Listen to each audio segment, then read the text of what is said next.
It's really just paying attention to that experience that that client is having and how that's going to impact your business over time.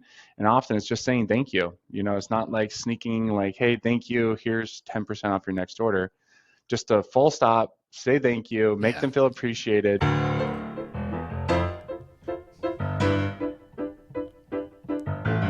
You're listening to CX Passport, the show about creating great customer experiences with a dash of travel talk.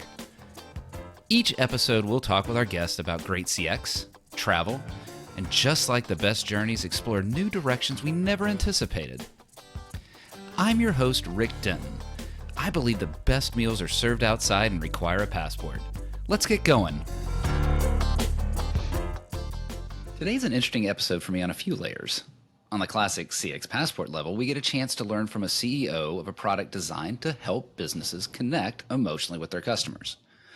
What's unique for me today is that I'm a few days away from taking my youngest to her college freshman year, coincidentally, at the same university our guest attended. I'll try to keep my dad empty nest emotions out of today's conversation, but I offer no guarantees. Additionally, today's guest lives in the city where my oldest attends college, a rival school, in fact. It's getting surreal in the small world elements. And to cap it off, well, you'll hear this last connection here in a bit. Today's guest, Rick Elmore, talking to us today from Tempe, Arizona, founded Simply Noted, a fascinating solution for businesses to build that customer engagement. It's a handwritten note service. Uniquely so, though, Simply Noted offers a way to scale those human connections and build that deeper connection with customers. Beyond Simply Noted, I'm 99% sure that Rick is my first guest to have spent time in the NFL.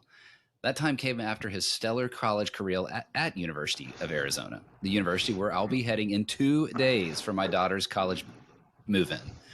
Bear down indeed, which, of course, apologies to my son, who's a senior at Arizona State. Forks up? Those high-level team and athletic experiences definitely influence Rick today in his approach to business and to the customer. We'll explore that in the show today. We won the coin flip and elected to receive. The kickoff is in the air. Rick, welcome to CX Passport. It's great to be here. Thanks for having me. I feel truly honored. It's an honor for me. I'm eagerly awaiting this conversation. I've been looking forward to this one for a while. Let's start with that inspiration from athletics to a corporate career to an MBA to product entrepreneurship. What is the genesis story of the Simply Noted idea? Yeah, it's a great question. So I come from very humble beginnings. What I'm doing now, if you would have told me 20 years ago this is what I would be doing, I would have laughed at you, because if we're building robots, I'm building software, I'm working with electrical engineers, industrial automation, and my background is in sales and marketing. But yeah, very humble beginnings. Played athletics growing up. Um, I was the first person to go to college in my family, so like sports was like Really? my vehicle. Yeah, sports was my vehicle. It was everything to me. It was my opportunity to become something, and always really, took that personally. I wanted to be great at what I did, and I was playing football. I got a scholarship to the University of Arizona with my twin brother. A lot of people don't know this, but I have a twin brother, and he Huh. played offensive line and I played defensive line. But growing up, Oh, yeah, I know, but growing up, we always played on the same side of the ball. So like ah, if we were on offense, we always played with each other. If we're on defense, we always played with each other. So like, what do you think they did like day one at University of Arizona? They made us go together, which was really weird. Or they made us go against each other, which was that's really right. weird. Got drafted in 2011 to the Green Bay Packers the year after they won the Super Bowl. I got cut that year, but then I got picked up immediately by the San Francisco 49ers and Huh. lost in the NFC Championship game.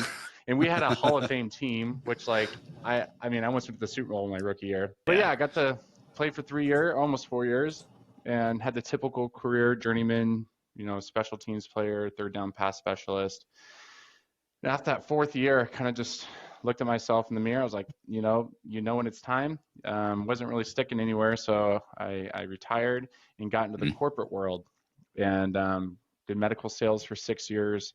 Basically, took everything that made me successful in athletics and transferred it to my sales career. Top 1% or top 5 sales rep for 6 years straight. And I kind of saw where my career was going. All my mentors in that business or all these like managers, they're all divorced, never home, and I wanted to be Yeah. around my kids growing up. So I was like, I got to do something else. And the corporate career world wasn't like lighting my soul on fire. So went back to my MBA at the University of Arizona, and that's where my life changed. I was in a marketing class about a year into my program, and I had a marketing professor said that handwritten notes had a 99.2% open rate.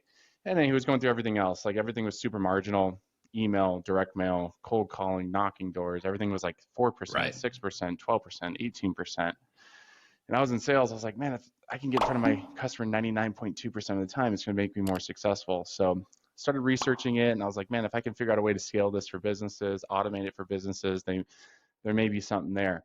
But I started testing it. My customers were just absolutely like blown away that I would send them a handwritten note. Right. I was getting great feedback. They'd call me, they'd want to schedule appointments. They would say something 3 or 4 months down the line, like, hey, you're that guy that sent me that note. Like it meant something to them. So yeah, fast forward 5 years, 400,000 people on our platform every single month.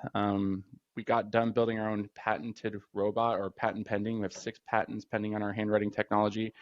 And I've started a company called Simply Noted. And what Simply Noted is, essentially, is we're trying to do what Constant Contact did for email. So build beautiful campaigns and scale it and integrate it and automate it. We're trying to do what they did for email. We're doing it for handwritten notes. So I always try to like coin the mark. We're the constant contact of email, because that's, for marketers and people in business, that gets them like, oh, okay, I know They're what you gonna do. they Because if I get say I it. use, yeah, if I say if I do handwritten notes with robots, they're like, what is that? So yeah, That's not your best tagline. I can see how no, that sales and marketing experience. How interesting that it came from and not just an off the cuff. It was a part of the class, but that a professor would say something like that, and it lights that idea in your. And absolutely, I've written handwritten notes. I think right there is actually my stack of handwritten notes. I'm now intrigued by your solution. I've been in clients or former clients' offices and seen my note actually yeah, sitting up there. Like, it's so rare that it is used as a display thing. It yeah, is, you've offered this digital solution for what is a very personal experience, that handwritten note. Heck, I still have my kids write thank you notes, right? And I can see this. This is really, really intriguing, but you're talking about that digital, and you're bringing that digital into this very human space. I could see a risk, some sort of damage to that relationship if somebody thinks it's personal and they discern that a machine actually created it. I know you've gone through a bit to make this seem as human as possible. How are you going about that? How do you make sure so, that yeah. that digital aspect of this doesn't destroy the humanity aspect of it? Yeah, well, that's why we had to build our own handwriting robot. We're the only company in the world that's truly built its own handwriting robot. There's some other companies that try to do this, but all they try to do is they grab an off-the-shelf solution like a pen plotter or an AccuDraw like little robot, and they just dump all their money into sales and marketing, like most businesses, like just grow, grow, grow. And we did the exact opposite. All we did for the last 5 years was listen to the customer, develop a product, focused on like evergreen SEO, building relationships, adding new features that our clients wanted, and really building something that was so significantly better that objectively, like if you're going to do something like this, like our solution, like the quality is just second to none. We use machine learning, like we don't use fonts, like for the way the machines write. So we have our own custom handwriting engine. So we'll take like the way that you write, and the machine will actually learn how you write. So it doesn't like just place your A's randomly throughout the letter. It actually learns how you write your A's and how you connect them to different letters and your natural spacing. And like it literally learns, and it just writes just like you. So you look at these handwritten notes, if we're doing our job, which I think we do a pretty good job, you'll never know that it was sent by anybody but you. Yeah, it's pretty unique. This is your captain speaking. I want to thank you for listening to CX Passport today. We've now reached our cruising altitude, so I'll turn that seatbelt sign off. While you're getting comfortable, hit that follow or subscribe button on your favorite podcast app so you'll never miss an episode. Love it if you'd tell a friend about CX Passport, leave a review so others can discover the show as well. Now, sit back and enjoy the rest of the episode. That sounds really good. I think there's a little part of me that would want the machine learning there to learn how to make my handwriting look better than it actually does. So I don't know if you've got the increase the legibility aspect. I'm the son of a physician, and I inherited not his medical skills, but unfortunately I did inherit his handwriting skills. Yeah. And so maybe there's that little tweak to add there. So I know that to me, I get it. And that's that connection. It builds that humanity. It builds that connectivity to the customer. But if I'm buying the product, if I'm a company that is evaluating this, that's real hard dollars leaving my company to buy something. Hmm. And those of us in the CX world sincerely believe that a greater experience generates better business results.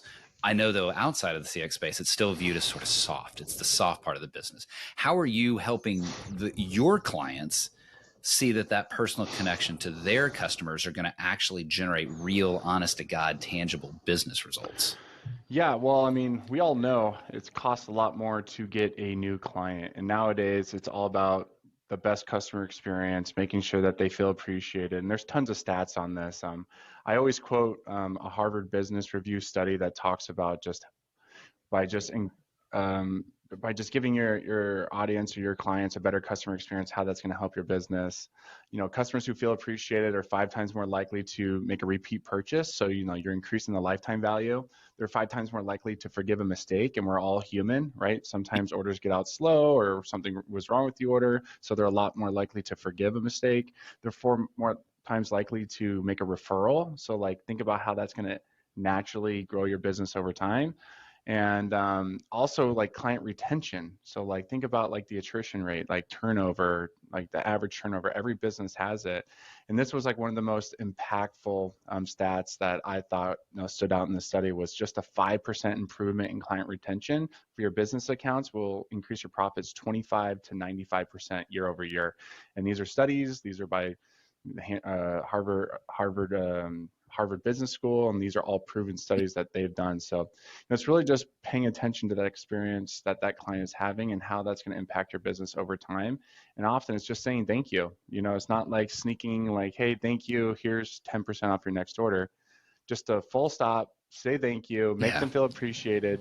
And what happens, it kind of creates like a viral effect. Sometimes, they'll take a picture, post it Yeah. online, especially if it's a bigger company. They're like, man, the CEO sent me a handwritten note. And like that gets you excited. One of my brands that I'm a big fan, I'm an outdoors guy, like hunting and hiking. And the CEO, I don't know if he actually wrote it or if he had somebody write it for him or a service like ours write it, but I received a handwritten note after I spent a certain amount of money with them. And I just thought it was so cool. Like I literally went Yeah. around and showed my wife, and like I took a picture and sent it to my other friends who are like in the hunting space. And like, Yeah. you see what I'm saying? Like, it's just something that is so powerful and so simple until now couldn't be done easily or automated. And that's what we're trying to do, is to create those impactful moments at scale. And you are the founder, the creator, the leader of a company that does that. With even kind of a healthy sense of cynicism, Yeah. that there's a likelihood that it was automated, and even still, it Yeah. made you feel a special Well, connection there. perception's reality. So I don't Yeah. know, right? I can assume maybe he didn't, but I can show Yeah. my friends and they don't know. I'm like, look, the CEO sent me this. Like, how It cool is still that? feels awesome. Yeah. Have you ever had any difficulty with your clients convincing of that the real results? Are you getting that sort of, yeah, I hear you, Rick, but I got to focus on my product. I got to focus on my margin, my pricing, that sort of thing. Do you ever get that experience pushback? Actually, yeah, but I'll tell you how we convince them. So when somebody hears about like a robotic handwritten note, they just assume it's been printed, because if you think of just like the marketing industry over the years, like they'll throw these like handwriting fonts. But the Yeah. easiest way that we always overcome this objection is we'll send them one of our handwriting sample kits, and it has all the information they need in there. And then that's like when they take their thumb and they try to smear the ink and they see how Oh, beautiful it is nice. and how authentic it is. Then they call us. I'm like, all right, I'm a believer. Like I was ready to call BS on this, but like, hey, I'm a believer. But the I'm in. hardest thing about scaling this business is, everybody has their own independent use case. So like when they get the kit, they call us and tell us what they want to do. And like that's why we're trying to like become like the constant contact, be infinitely flexible, but like infinitely powerful, to designing and automating and scaling these types of campaigns. But if you think of it, you talk to every email marketer out there, they use constant contact differently, which is incredibly challenging. So we're just trying to create a platform that's very easy to use, and that's why we integrate with like Zapier, Integromat, Integrately. People our APIs open, Yeah. webhooks. It's a bunch of ways that people use us, but yeah, it's just trying to be so infinitely flexible. Anybody can use us. That's what we're trying to do.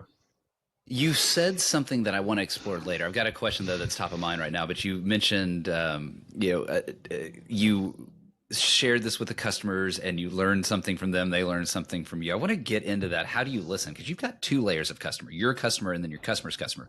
But before I get there, we did talk about in the introduction about that athletic career. And you think about it, there's this small percentage of people, and really athletes in general, that have been on a Power 5 Div 1 football team and made it to the NFL.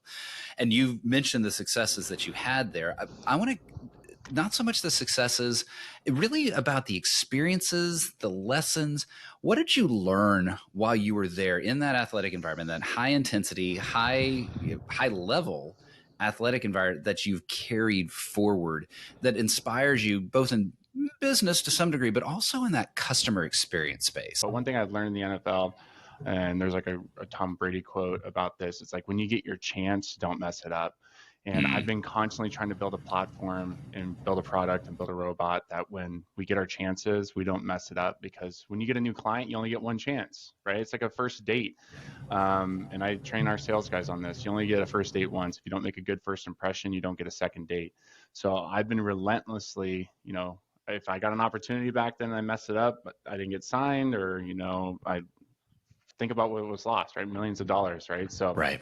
I relentlessly obsess about the little details, from how fast product gets out the door, to how our handwriting technology is different, to how our capacity is different, our workflow is different. So when we have like our corporate accounts, Fortune 100, Fortune 500 companies come in, I can show them like, this is why, we're different, why our product is different, and what this means for you, like tracking with like, personalized QR codes, the analytics that is behind this type of technology, like stuff that we're trying to build into this, like that email has. So you can like have like a personal QR code, so when someone scans it, you can be notified like, hey, this person just engaged that handwritten note. So there's a bunch of stuff. I'm constantly obsessing about trying to create a platform that stays ahead of the competition. Because, like you said, I'm a customer, right? To some companies, and I see the customer experience is like for them, but also I have customers, so I obsess about it on both sides.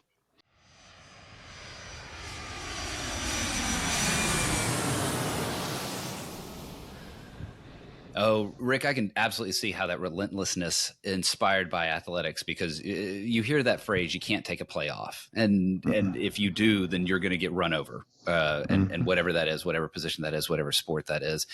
And I don't see it nearly as much in the travel world as I used to, or as perhaps as I'd want to. But a place where you often see attention to detail is there in the first class lounge. And it can be nice when you're traveling to take that break, stop down in the first class lounge, just get that little relaxed moment where they actually are pampering and paying attention to every last detail that you're describing the experience. So I ask you to join me here in the first class lounge. Let's move quickly here and hopefully have a little bit of fun. What is a dream travel location from your past? Dream travel. I've been to Hawaii, so now that was pretty awesome. Didn't really get to fully enjoy it because I was like in my early 20s, and like now I have kids, so now I understand like how nice it is to be there and relax. But yeah, I went to Maui a couple times in my late teens and early 20s. So it was really nice. Oh, that's fantastic. Do you ever wonder about why more players don't end up at the University of Hawaii? Feels like that's where I would want to end up. Is just always end up there. How many athletes are afraid of flying? I mean, I feel like a bunch of people are afraid of flying, but having to fly clear across the ocean for 4 hours twice to go play one game, nah. That's true. Every single game. You're right. There is that part of it. Absolutely. So, looking forward, what is a dream travel location you've not been to yet? I want to, a dream of mine is I want to take like 30 or 60 days off and like go travel throughout the United States and see all the national parks with my family. So like get my parents and my kids before they get too old, and just for a whole summer, just travel and really just be there with my family. I don't really care to travel outside the US, at least not right now, but that's a big, huge goal for me, is just to travel with them, go to lakes, national parks, go out to dinner, hikes, and just, yeah. We do have some spectacular national parks. My sister and her family are actually at a park, and I can't remember the name of it, but they picked it. They looked at the top 10 least popular national parks. And it's some glorious thing close to Glacier National Park, but it's up there in the Pacific Northwest. And the pictures she's been sending have been absolutely spectacular. So I like your dream travel location. That does sound really neat. What is a favorite thing to eat? So I'm like training for an Ironman right now, and Okay. I went through all the 5 years. I'm sure if there's any business owners out there, like all the sacrifices you make, for your Yeah. business, and you forego basically everything because your business is like your new baby.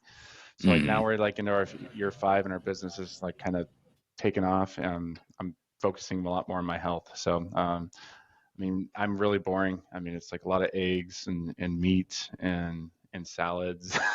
But like I kind of get obsessed. Like when I find a food, I kind of get obsessed with it. So like I love steak and eggs. Okay. Yeah, All I right. do. These are very Yeah. good favorites, and I can understand. Yeah, you sacrifice that health in the first 5 years. And certainly if you're doing an Ironman, you've got to get the right fuel in Yeah. there. Let's go the other way. What is the thing your parents forced you to eat, but you hated as a kid? Oh my gosh, what is that? What is that Irish food for St. Patrick's Day? Uh, my parents would make it every year. What was it? Corned beef and or corned beef and Oh, cabbage. corned beef Yeah, hash. yeah, Yeah, yeah, corned and beef and cabbage. cabbage. That's what it was. I was just like, oh, here we go. One time a year, let's do this. But both my parents are Irish, so I guess I'm Irish too. But like they would make it, and we're like, ugh, it's like That's cabbage. awesome. Yeah, yeah, I like not only was it a negative memory for you, but you actually temporarily blocked even the name of that food to yeah, be able to even come from your lips because it was yeah, such a memory. Love it. yeah. What is one travel item, not including your phone, not including your passport, that you will not leave home without? Does it have to be an item? I mean, Uh, I don't want to go Answer how anywhere you without my will. family, to be honest with you. Like if I don't have my tech stuff, I'm either engulfed in my tech stuff or my health stuff, so like working out, or my family. So like I wouldn't want to go anywhere without my family.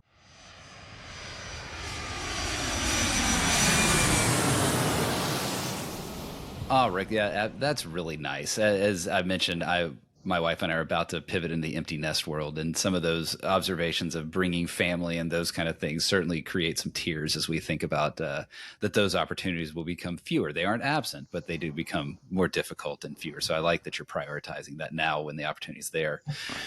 Let's go back to I had talked about how you have multiple layers of customers. You've got your direct ones, the ones to whom you sell the Simply Noted product, and then they have customers of their own. Ultimately, your product is there to delight that end customer, the two layers separation for you. So, how are you getting feedback? How are you learning what that customer wants, what that customer hopes for, reacts, and how they react to your product so that ultimately you can make a better product for your middle customer? Yeah, well, our best accounts or clients that we've seen grow over the years, the clients who literally just say thank you. We'll see their orders like hockey stick over 2 or 3 years. It's the clients who try to use us for like those sneaky campaigning, like marketing outbound direct response campaigns. We'll see them, 1 to 3 times a year. But I mean, the feedback comes because I constantly obsess about their experience. So I'm just like, what's going good? If you're not happy, let me know. Hey, we're launching this feature. What do you think? Like that's why, like I would say, my customer or my competitors would hate to compete with me because I never, ever, ever, ever, ever, ever times a million never stop, and it can be exhausting. And but it shows my customers that they know I'm obsessing about their experience, which shows them I'm bought into them having a great experience, and I'm always on top of it. So like I'm just asking for feedback. Like even if I think they're having a great experience, like what can we do better for you? And when you show your client like you really genuinely make them Yeah. believe you feel that way, I mean it changes everything because nobody does that. Everybody's just thinking about the commission, the next sale. And when Yeah. you obsess about it, you really obsess about it, they feel it. And if you can get them to feel it, you have a customer for life. Unless you Yeah, I really like mess up. well, yeah, you can gaff. Yeah, Yeah. what I like about what you're saying, though, and what I'm inferring here, so maybe I should check, though, it sounds like there's a real personal touch there. And I'm going to ask you about scalability here in a second. But before we get there, you didn't say, hey, I'm tracking a score and we look at our CSAT and those kind of things. And those are important too. You're actually trying to get at the root understanding of the customer's actual experience, not just some score.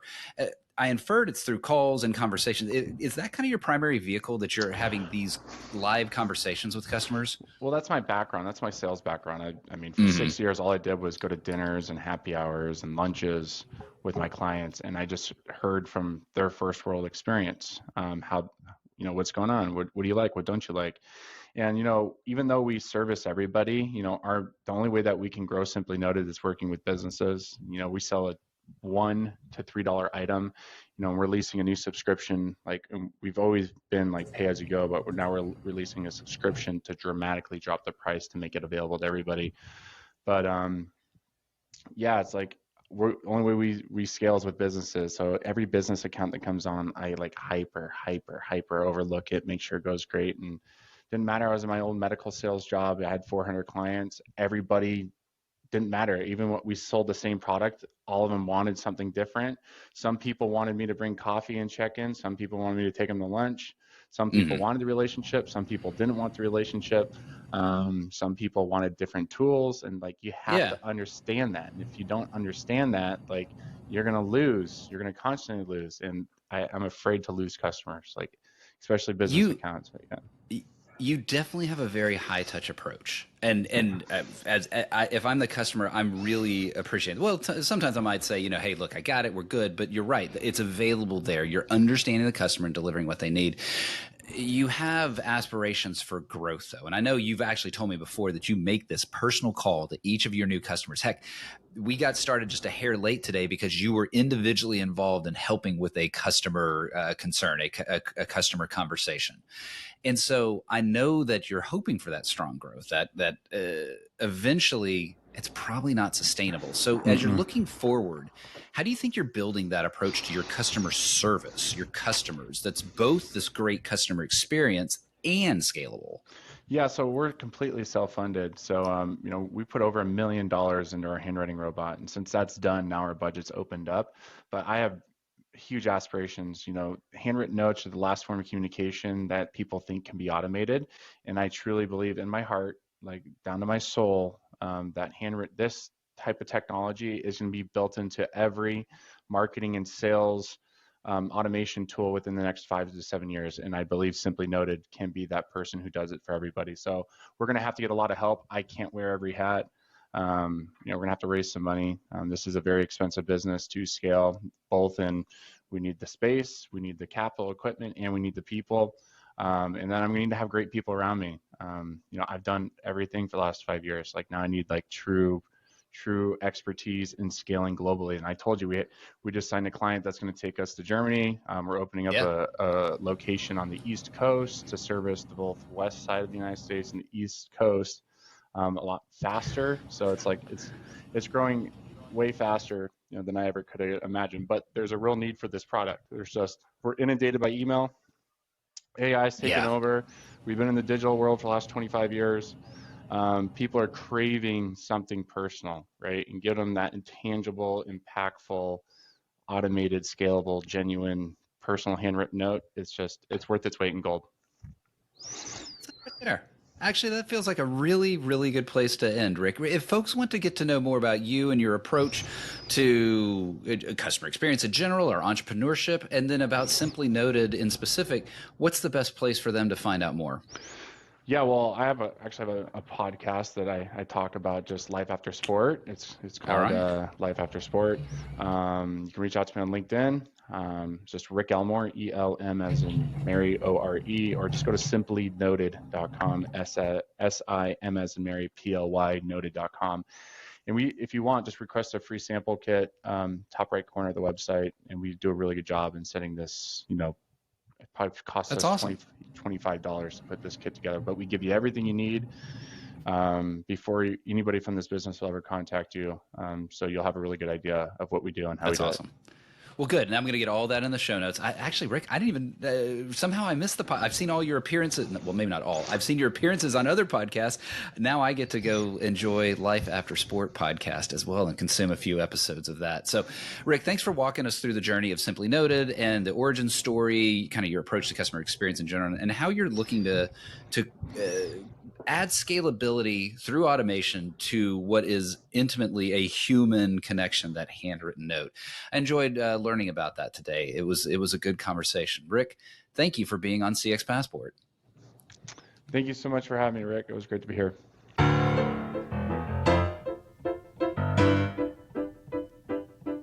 Thanks for joining us this week on CX Passport. If you like today's episode, I have 3 quick next steps for you.